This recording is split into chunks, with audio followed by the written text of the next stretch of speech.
We're now going to learn how to wash dishes using just a sink and your bare hands.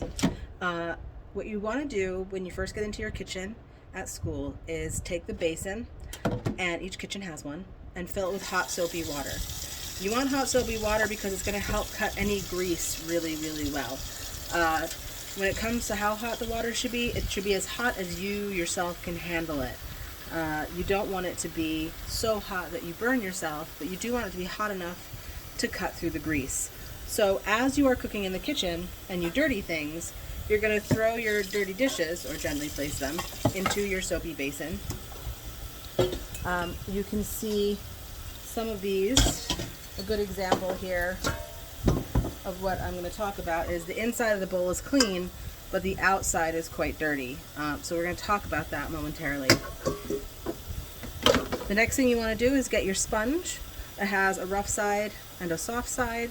The soft side is really good for taking grease off. This side is good for getting sort of baked on things off of dishes. So you want to run it under your hot water, put some soap on your sponge, and you're going to pull your dish out, wash the inside, and then make sure you wash the outside of the bowl as well, because these are nesting bowls. They're going to sit inside one another, and that means anything that's dirty on the outside is going to get on the inside of the bowl it's sitting inside of. So you're going to rinse your bowl off, and then you're going to put it in your draining board. And you're going to put anything in here upside down, because that's going to help all the water drain out and make it a lot easier for you to wash later, dry later. You want to make sure that when you are washing bowls that you get underneath the rim of the bowl. And again, rinsing everything off. The reason you want to make sure you're getting all the soapy water off is, one, you don't want soap in your food, so you make sure you rinse all of it off. And two, it helps you realize whether or not you missed a spot. So put that in the draining board. You might come across something more difficult to wash, like a box grater. In this case, you want to put the sponge inside, give it a scrub on the inside and the outside. Again, can get a lot of stuff stuck in here. These particular areas you want to just sort of blast with water and get everything off as best as you can, because this will grate your sponge.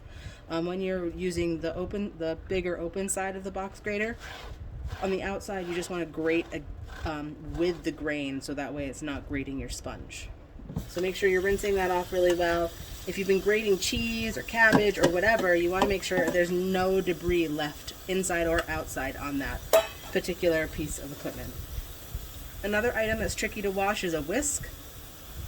What you want to do with a whisk is open up the tines of the whisk, or the wires, and get the sponge inside of it, and sort of do the best you can with it until you see that there's nothing left on the whisk of the food that you made.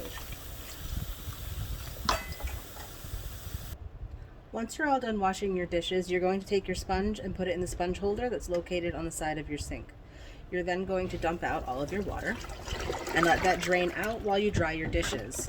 To dry your dishes, you're going to use a dishcloth or dish towel. You are not going to use this to clean your countertops. You're going to use paper towels for that.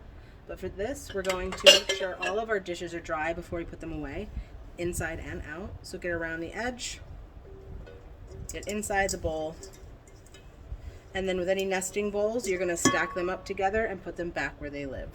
You're all done cleaning up here or washing your dishes. You want to make sure your sink is clean before you leave the kitchen. So what you want to do is get your soapy sponge again. You're going to wash the handle and the faucet. You're going to get back behind the faucet, and then you're going to scrub the sides of the sink to make sure there's nothing stuck on there that you didn't notice before. Chocolate tends to stick. When we make pasta sauce, it gets everywhere, so you want to make sure you're wiping everything down really well. The last thing you want to do is give your drying rack a good rinse out. And then just use a dry paper towel to wipe everything down. And this is how your sink should be left for the next class. It's okay if there's some bubbles left in your drainer here, but make sure there's no food in this before you leave. And that is how you wash dishes for culinary arts.